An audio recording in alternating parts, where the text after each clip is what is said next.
ನಾವು ಇವತ್ತು land surveyor maths ಸಿಲೆಬಸ್ನಲ್ಲಿ ಲೀನಿಯರ್ ಈಕ್ವೇಷನ್ ಟಾಪಿಕ್ ತಗೊಂಡು ನೋಡೋಣ. Linear equation is nothing but ax plus B equals to 0. ಈ ಸ್ಟ್ಯಾಂಡರ್ಡ್ ಫಾರ್ಮಲ್ಲಿ ಬಂದರೆ ನಿಮಗೆ ಲೀನಿಯರ್ ಈಕ್ವೇಷನ್ ಅಂತೀವಿ. ಅದರೊಳಗೆ ಇದು ಲೀನಿಯರ್ ಈಕ್ವೇಷನಲ್ಲಿ ಒನ್ ವೇರಿಯೇಬಲ್ನ ತೊಗೊತೀವಿ. In case linear equation in two variables ಅಂತ ಬಂದಾಗ ನಿಮಗೆ standard form ax plus B Y plus C is equal to 0 ಈ ಫಾರ್ಮೆಟಲ್ಲಿ ಬರುತ್ತೆ. ಓಕೆನಾ?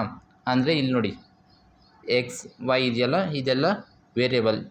ಈ ಪ್ಲೇಸಲ್ಲಿ ನೀವು ಏನಾದರೂ ಎ ತಗೊಳ್ಳಿ, ಬಿ ತಗೊಳ್ಳಿ, ಏನಾದರೂ ತಗೊಳ್ಳಿ, ಆವಾಗ ಇದು ವೇರಿ ಆಗುತ್ತೆ ವೇರಿಯೇಬಲ್ಸ್. ಅಂದವಾಗ ಎ ನಾಟ್ ಈಕ್ವಲ್ ಟು 0 ಬರಬೇಕು, ಬಿ ನಾಟ್ ಈಕ್ವಲ್ ಟು 0. ಅಂದರೆ ಎ ವ್ಯಾಲ್ಯೂ ಮತ್ತು ಬಿ ವ್ಯಾಲ್ಯೂ ನಿಮಗೆ 0 ಮಾತ್ರ, 0 ಬರಬಾರ್ದು. 0 ಬಂದಾಗ ಅದು ಈಕ್ವೇಷನ್ನು ಸ್ಯಾಟಿಸ್ಫೈ ಆಗೋಲ್ಲ. ಆ ಈಕ್ವೇಷನ್ ಸ್ಯಾಟಿಸ್ಫೈ ಆಗೋಲ್ಲ ಅಂದಾಗ ನಿಮ್ಗೆ ಏನಾಗುತ್ತೆ, a x plus b is equal to 0 ಆಗುತ್ತೆ. ಆಗ linear equation in one variables ಬರುತ್ತೆ. ಓಕೆನಾ? ನಿಮಗೆ ಗೊತ್ತಿಲ್ಲ ಅಂದರೆ ನೋಡಿ, ಇಲ್ಲಿ ಎಕ್ಸಾಂಪಲ್ ಮುಖಾಂತರ ಹೇಳ್ತೀನಿ. 2x minus 3 is equal to 7 ಅಂತ ಬರ್ತೀನಿ. ಇದೊಂದು ಈಕ್ವೇಷನ್. ಓಕೆನಾ? ಈಕ್ವೇಷನಲ್ಲಿ ಇದು ಈಕ್ವಾಲಿಟಿ ಸಿಂಬಲ್ ತೋರಿಸುತ್ತೆ. ಎಕ್ಸ್ ಅನ್ನೋದು ವೇರಿಯೇಬಲ್. ಇಲ್ಲಿ ಎ ತಗೊಳ್ಳಿ, ಬಿ ತಗೊಳ್ಳಿ, ನಿಮ್ಗೆ ಎನಿಥಿಂಗ್ ಯಾವುದಾದ್ರು ಆಲ್ಫಾಬೆಟ್ ತಗೊಳ್ಳಿ, ಈ ವ್ಯಾಲ್ಯೂ ಇರುತ್ತಲ್ಲ ವೇರಿಯೇಬಲ್ಲು, ಇದು ಟೂ ವ್ಯಾಲ್ಯೂ ಬಂದಿದೆ ನೋಡಿ. ಇಲ್ಲಿ ಎಕ್ಸ್ ಒಂದಿದೆ, ವೈ ಒಂದಿದೆ, ಅದಕ್ಕೆ ಇದು 2 ವೇರಿಯೇಬಲ್. ಇಲ್ಲಿ ಜಸ್ಟ್ ಒನ್ ಕೇಸ್ ಇದೆ, ಆಮೇಲೆ ಇದು ಕಾನ್ಸ್ಟೆಂಟ್ ಆಗುತ್ತೆ. ಹಾಗಾಗಿ ಇದು ಲೀನಿಯರ್ ಈಕ್ವೇಷನ್ ಇನ್ ಒನ್ ವೇರಿಯೇಬಲ್ಗೆ ಇದು standard form. A x plus b is equal to 0 ಮತ್ತು ಎ ಬಂದು ನಾಟ್ ಈಕ್ವಲ್ ಟು 0 ಬೇಕು. ಎ ವ್ಯಾಲ್ಯೂ ಯಾವತ್ತೂ 0 ಆಗಿರಬಾರ್ದು. ಇದರಿಂದ ನಿಮ್ಗೆ ಅರ್ಥ ಆಗುತ್ತೆ. ಇದು 2x ಅನ್ನೋದು ಏನಿರುತ್ತೆ ಪೂರ್ತಿ ಓವರಲ್ಲು, ಇದನ್ನು ಟರ್ಮ್ ಅಂತ ಕರಿತೀವಿ. ಈಗ ಈಕ್ವೇಷನ್ಸ್ನ ಸಾಲ್ವ್ ಯಾವ ಥರ ಮಾಡಬೇಕು ಲೀನಿಯರ್ ಈಕ್ವೇಷನ್ ಅಂತ ನೋಡಿ. ಎಕ್ಸಾಂಪಲ್ ನೋಡಿ. ಫಸ್ಟ್ ಬಂತು x plus 2 is equal to 3 ಅಂತ ತೊಗೊಂಡಿದ್ದೀವಿ. ಈಗ ಪ್ಲಸ್ 2ನ ಈ ಕಡೆ ಟ್ರಾನ್ಸ್ಪೋಸ್ ಮಾಡಿದ್ರೆ ನಿಮ್ಗೇನು ಬರುತ್ತೆ, -2 ಆಗುತ್ತೆ. ಓಕೆನಾ? ಆಗ 1 ಎಕ್ಸ್ ಇಸ್ ಈಕ್ವಲ್ ಟು 1 ಬರುತ್ತೆ ವ್ಯಾಲ್ಯೂ. ಗೊತ್ತಾಯ್ತಾ? ನೆಕ್ಸ್ಟ್ ಇದ್ರೊಳಗೆ ನೋಡಿ, ಒಂದೊಂದು ಸ್ಟೆಪ್ಪಲ್ಲಿ ಆನ್ಸರ್ ಬರೀಬೇಕು ನೀವು. ಆ ಥರ ಕಲ್ತ್ಕೊಳ್ಳಿ ಬೇಗ ಸಾಲ್ವ್ ಮಾಡೋದಕ್ಕೆ. ಎಕ್ಸಾಮಲ್ಲೂ ಟೈಮ್ ಕೂಡ ಸೇವ್ ಮಾಡೋಕ್ಕಾಗುತ್ತೆ ನೀವು. ಈಗ ಎಕ್ಸ್ ವ್ಯಾಲ್ಯೂ ನಾವು ಕ್ಯಾಲ್ಕುಲೇಟ್ ಮಾಡಬೇಕು. ಎಕ್ಸ್ ಮಾತ್ರ ತಗೊಳ್ಳಿ, ಈಕ್ವಲ್ಸ್ ಬರ್ಕೊಳ್ಳಿ. +1 ಆ ಕಡೆ ಹೋದ್ರೆ -1 ಆಗುತ್ತೆ, ಡಿವೈಡೆಡ್ ಬೈ 2. ಈ 2 ವ್ಯಾಲ್ಯೂ ಕೆಳಗಡೆ ಬರುತ್ತೆ. ಅರ್ಥ ಆಯ್ತಾ? ನೆಕ್ಸ್ಟ್ ನೋಡಿ, 2x ಈಕ್ವಲ್ಸ್ 7 ಇರುತ್ತೆ. -3 ಆ ಕಡೆ ಹೋದರೆ +3, 10 ಆಯಿತು ಓವರಾಲು. ಎಕ್ಸ್ ವ್ಯಾಲ್ಯೂ ಎಷ್ಟಾಗುತ್ತೆ ನಿಮಗೆ, 2 ಡಿವೈಡೆಡ್ ಬೈ 2 5 10, ಅಂದರೆ ಎಕ್ಸ್ ವ್ಯಾಲ್ಯೂ 5 ಬರುತ್ತೆ ನಿಮಗೆ. ಓಕೆನಾ? ಇದ್ರಲ್ಲಿ ನೋಡಿ, x/3 + 1 ಈಕ್ವಲ್ 7/15 ಕೊಟ್ಟಿದ್ದೀನಿ. ಆಗ ಈ +1 ಆ ಕಡೆ ಹೋದರೆ ಏನಾಗುತ್ತೆ, -7/15 -1. ಈಗ ಇದಕ್ಕೆ ಎಲ್ ಸಿ ಎಮ್ ತೊಗೋಬೇಕು. ಎಲ್ ಸಿ ಎಮ್ ಎಷ್ಟು ಬರುತ್ತೆ ನಿಮಗೆ, 15 ಬರುತ್ತೆ. x/3 ಡಿವೈಡೆಡ್ ಬೈ 15, 7 ಮೈನಸ್ ಇದು ಎಲ್ ಸಿ ಎಮ್ ಬಂದಾಗ ಇದಕ್ಕೆ ಮಲ್ಟಿಪ್ಲೈ ಆಗುತ್ತೆ, -15. x/3 7 minus 15 -8/15. ಇದು ಡಿನಾಮಿನೇಟ್ರಲ್ಲಿ ಸೇಮ್ ಇದ್ದರೆ, ಟರ್ಮ್ಸಲ್ಲಿ ಹೋಗೋಂಗಿದ್ರೆ ಅದು ಮಲ್ಟಿಪ್ಲಿಕೇಷನಲ್ಲಿ ಕ್ಯಾನ್ಸಲ್ ಮಾಡ್ಬೋದು ನೀವು. 3 1s 3 5s. ಓವರಾಲ್ ಆನ್ಸರ್ ನಿಮ್ಗೆ ಎಷ್ಟು ಬರುತ್ತೆ, -8/5 ಬರುತ್ತೆ ಎಕ್ಸ್ ವ್ಯಾಲ್ಯೂ. ಇದರೊಳಗೆ ನೋಡಿ, 5x + 9 is equal to 5 + 3x ಇದೆ. ಆಗೇನು ಮಾಡ್ತೀರಾ, ಲೈಕ್ ಟರ್ಮ್ಸ್ನ ಒಂದು ಕಡೆ ತಗೊಳ್ಳಿ. 5x - 3x ಎಷ್ಟು, 2x. ಈ 5 ಇದೆಯಲ್ಲ, ಇದನ್ನು ಈ ಕಡೆ ತಗೊಳ್ಳಿ. ಇದು ಈ ಕಡೆ ಬಂದಿದೆ, ಇವಾಗ ಟ್ರಾನ್ಸ್ಪೋಸ್ ಮಾಡಿದಾಗ +9 ಈ ಕಡೆ ಹೋದರೆ -9 ಆಗುತ್ತೆ. 5 - 9 ಏನಾಗುತ್ತೆ, 5 - 9. ಇನ್ನೊಂದು ಸ್ಟೆಪ್ ನಿಮ್ಗೆ ಗೊತ್ತಾಗಿರೋದ್ರೆ ಬರ್ಕೊಳ್ಳಿ. ಇಲ್ಲಿ ಬಿಗ್ ಟರ್ಮ್ ಹತ್ರ ಮೈನಸ್ ಇದೆ, ಹಾಗಾಗಿ ಸಬ್ಸ್ಟ್ರಾಕ್ಟ್ ಮಾಡಿದಾಗ ನಿಮಗೆ ಮೈನಸ್ ಸಿಂಬಲ್ಲೇ ಬರುತ್ತೆ. 9ಅಲ್ಲಿ 5 ಹೋದರೆ 4. ಬಿಗ್ ಟರ್ಮ್ ಹತ್ರ ಏನಿದೆ -9. ಹಾಗಾಗಿ ಎಕ್ಸ್ ವ್ಯಾಲ್ಯೂ ಏನಾಗುತ್ತೆ, 2 1s 2 2s. X is equal to -2. ಈ ಥರ ನಿಮ್ಗೆ ಗೊತ್ತಾಗ್ತಿದೆ ಅಂದ್ಕೊತೀನಿ ಫ್ರೆಂಡ್ಸ್. ಈಗ ಇನ್ನೊಂದು ಪ್ರಾಬ್ಲಮ್ ನೋಡೋಣ. 8x + 4 is equal to 3 × x - 1 + x ಇದೆ. ಆಗ ಇಲ್ಲಿ ಮಲ್ಟಿಪ್ಲಿಕೇಷನ್ನು ಇದೆ, ಪ್ಲಸ್ ಆ್ಯಡ್ ಟರ್ಮ್ ಕೊಟ್ಟಿದ್ದಾರೆ. ಹಾಗಾಗಿ ಇನ್ನೊಂದು ಸ್ಟೆಪ್ ನೀವು ಬರ್ಕೊಳ್ಳಿ. 8x + 4 ಈಕ್ವಲ್ಸ್ 3 × x ಮಾಡಿ. ಫಸ್ಟು ಏನು ಬರುತ್ತೆ, 3x ಬರುತ್ತಾ. ಆಮೇಲೆ ಪ್ಲಸ್ ಇದೆಯಲ್ಲ symbol, plus into minus. Multiplication ಮಾಡುವಾಗ ಸ್ವಲ್ಪ ಕಾನ್ಸಂಟ್ರೇಟಾಗಿ ಮಾಡಿ, ಇದಂದರೆ ನೀವು ತಪ್ಪು ಮಾಡೋ ಚಾನ್ಸಸ್ ಇರುತ್ತೆ. Plus into minus, 3 3s 3 1s 3 ಆಯಿತಾ. ಆಮೇಲೆ ಇಲ್ಲಿ ಪ್ಲಸ್ ಇದೆ, ಪ್ಲಸ್ ಹಾಕ್ಕೊಳ್ಳಿ, 7 ಬಂತು. 8x + 4 ಈಕ್ವಲ್ಸ್ 3x 7ಅಲ್ಲಿ 3 ಹೋದರೆ ಎಷ್ಟು 4. ಓಕೆನಾ. ಇವಾಗ 8xನ ಈ ಕಡೆ 8x ಮೈನಸ್ 3x ಅಂದರೆ 5x ಬರುತ್ತಾ. ಇದು 4 ಆ ಕಡೆ ಹೋದರೆ ಏನಾಗುತ್ತೆ 4 - 4 0 ಆಗುತ್ತೆ. ಆಗ ನಿಮ್ಗೆ ಎಸ್ ವ್ಯಾಲ್ಯೂ ಏನು ಬರುತ್ತೆ 0/5 ಅಂದರೆ 0 ಡಿವೈಡೆಡ್ ಬೈ ಎನಿಥಿಂಗ್ ಮಾಡಿದ್ರು ನಿಮಗೆ ಆನ್ಸರ್ 0ನೇ ಬರುತ್ತೆ. ಓಕೆನಾ. ಈ ಥರ. ನೆಕ್ಸ್ಟ್ ಇವಾಗ ನೋಡಿ ಈ ಪ್ರಾಬ್ಲಮ್ ನೋಡಿ. 2y + 5/3 ಇದೆ ಈಕ್ವಲ್ಸ್ 26/3 ಮೈನಸ್ y ಇದೆ. ಈ ಮೈನಸ್ ವೈನ ಈ ಕಡೆ ತಗೊಳ್ಳಿ, ಆಗೇನಾಗುತ್ತೆ ಪ್ಲಸ್ ವೈ ಆಗುತ್ತೆ.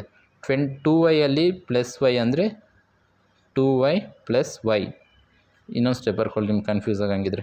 26/3 ಈ ಪ್ಲಸ್ 5/3ನ ಈ ಕಡೆ ಟ್ರಾನ್ಸ್ಪೋಸ್ ಮಾಡಿದಾಗ -5/3 ಆಯಿತಾ.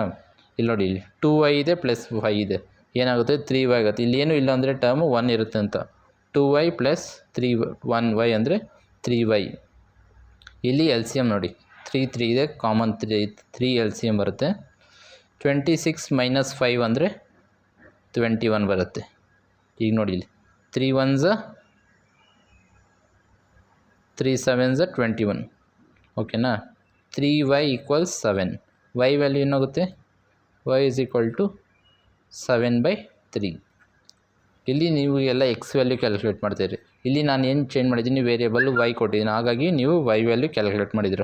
ಇದ್ರಲ್ಲಿ ನೋಡಿ 15 × y - 4 -2 × y - 9 + 5 × y + 6 ಈ ಥರ 3 ಆಲ್ಜಿಬ್ರೈಕ್ ಎಕ್ಸ್ಪ್ರೆಷನ್ ಕೊಡಿ ನೋಡಿ. 1 2 3. ಈಗ ಏನು ಮಾಡ್ತೀರಾ ಪ್ರತಿಯೊಂದು ಮಲ್ಟಿಪ್ಲೈ ಮಾಡಿ ಅಷ್ಟೇ. 15 × y 15y plus into minus ಬರುತ್ತೆ. 15 4s 60 minus into plus -2 × y 2y minus into minus plus ಆಗುತ್ತೆ. ಮೈನಸ್ ಇಂಟು ಮೈನಸ್ ಮಲ್ಟಿಪ್ಲಿಕೇಶನ್ ಒಳಗೆ ಪ್ಲಸ್ ಆಗುತ್ತೆ. ಇದು ಕೇರ್ಫುಲ್ಲಾಗಿ ನೋಡ್ಕೊಳ್ಳಿ. 2 9s 18 ಬರುತ್ತಾ. Plus 5 × y 5y plus 5 × 6 30. ಈಗ ನೋಡಿ y ವ್ಯಾಲ್ಯೂಸ್ ಏನಿದೆಯೋ ಅದನ್ನೆಲ್ಲ ಫಸ್ಟು ಸಾಲ್ವ್ ಮಾಡ್ಕೊಳ್ಳಿ. 15y ಇದೆ -2y ಪ್ಲಸ್ 5y ಇದೆ. 15y + 5y ಎಷ್ಟು 20y. 20yಯಲ್ಲಿ 2y ಹೋದರೆ ಎಷ್ಟಾಗುತ್ತೆ ನಿಮಗೆ 18y ಬರ್ಕೊಳ್ಳಿ. ನೆಕ್ಸ್ಟ್ ಇಲ್ಲಿ ನೋಡಿ 30 ಇದೆ. 30 + 18 48. 48 ಅಂದರೆ ಇಲ್ಲಿ ಪ್ಲಸ್ 48 ಆಯಿತು. ಇಲ್ಲಿ -60 ಇದೆ. -68ಅಲ್ಲಿ ಪ್ಲಸ್ 40 ಹೋದರೆ ಎಷ್ಟಾಗುತ್ತೆ -12 ಉಳ್ಕೊಳ್ಳುತ್ತೆ ನಿಮಗೆ. ಈ -12 ಆ ಕಡೆ ಹೋದರೆ +12 ಆಗುತ್ತಾ. 18y = +12. y = 12/18. ಇದು ಕೆಳಗಡೆ ಡಿವಿಷನ್ಸ್ ಇದರೊಳಗೆ ಬರುತ್ತೆ. ಆಗ ನೋಡಿ ಇಲ್ಲಿ 2 6s 12 2 9s 18 3 2s 6 3 3s 9. y value ಏನಾಯಿತು 2/3 ಆಯಿತು. ಈಗ ಈ ಪ್ರಾಬ್ಲಮ್ ನೋಡಿ 38/7 y - 24 ಇದೆ ಈಕ್ವಲ್ಸ್ 31/7y - 18. ಈಗ ನಿಮಗೆ ಪ್ರತಿಯೊಂದು ಸ್ಟೆಪ್ಪಲ್ಲೂ ಹೇಳ್ಕೊಂಡು ಬಂದಿದ್ದೀನಿ. ಈಗ ಇದನ್ನು ಒಂದೇ ಸ್ಟೆಪ್ಪಲ್ಲಿ ಸಾಲ್ವ್ ಮಾಡೋಣ. ಈಗ y ವ್ಯಾಲ್ಯೂ ಏನಿದೆಯೋ ಅದನ್ನು ಫಸ್ಟು ಸಾಲ್ವ್ ಮಾಡೋಣ. ಇಲ್ಲಿ 7 7 ಸೇಮ್ ಇದೆಯಾ, ಹಾಗಾಗಿ 38 - ಇದು 31/7 y ಈ ಕಡೆ ಬಂದಾಗ ಮೈನಸ್ ಆಗುತ್ತೆ.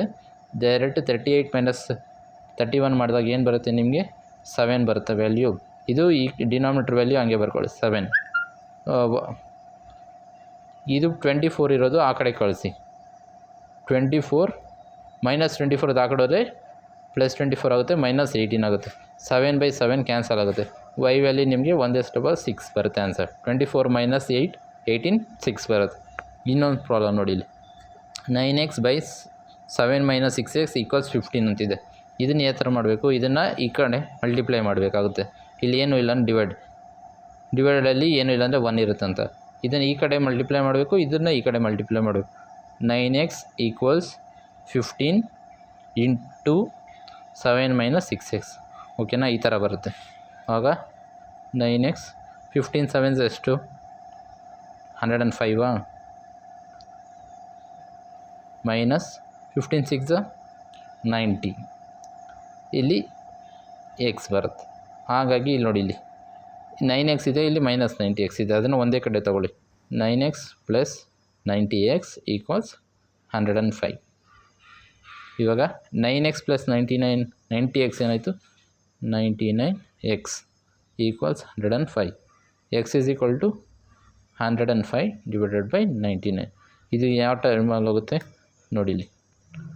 3 3s are 9, 3 3s are 9, 3 3s are 9, ಇಲ್ಲಿ 1 ರಿಮೈಂಡರ್. 10ಅಲ್ಲಿ 9 ಹೋದರೆ 1 ರಿಮೈಂಡರ್ ಇರುತ್ತೆ, 15 ಆಯ್ತು. ಇಲ್ಲಿ 3 5s are 15 ಅಂದರೆ ಈ ವ್ಯಾಲ್ಯೂ ಏನಾಯಿತು ಇಲ್ಲಿ ಬರೀತೀನಿ friends. x is equal to 35/33 ಆಯಿತು. ಈ ಥರ ಈಕ್ವೇಷನ್ನ ಈ ಥರ ಸಾಲ್ವ್ ಮಾಡಬೇಕಾಗುತ್ತೆ. ಇನ್ನು ಮುಂದೆ ಇದ್ರದ್ದು ಅಪ್ಲಿಕೇಶನ್ಸು ಹಾಗೂ linear equation in 2 variables, linear equation in 2 variables application word problems ಯಾವ ಥರ ಸಾಲ್ವ್ ಮಾಡಬೇಕಂತ ನಾನು ಮುಂದೆ ವೀಡಿಯೋದಲ್ಲಿ ಹೇಳ್ಕೊಡ್ತೀನಿ.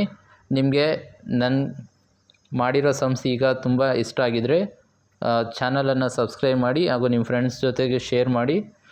ಮುಂದೆ ಇನ್ನೂ ಚೆನ್ನಾಗಿರೋ ವೀಡಿಯೋಸ್ ನಾವು ಅಪ್ಲೋಡ್ ಮಾಡಿ ಬೇಗ ಲ್ಯಾಂಡ್ ಸರ್ವೆ ಸಿಲೆಬಸ್ ಕಂಪ್ಲೀಟ್ ಮಾಡಿ ADLR ಕ್ಲಾಸಸ್ಸು ಜಾಮೆಟ್ರಿ ಕ್ಲಾಸಸ್ ಕೂಡ ಸ್ಟಾರ್ಟ್ ಮಾಡ್ತೀವಿ. Thank you.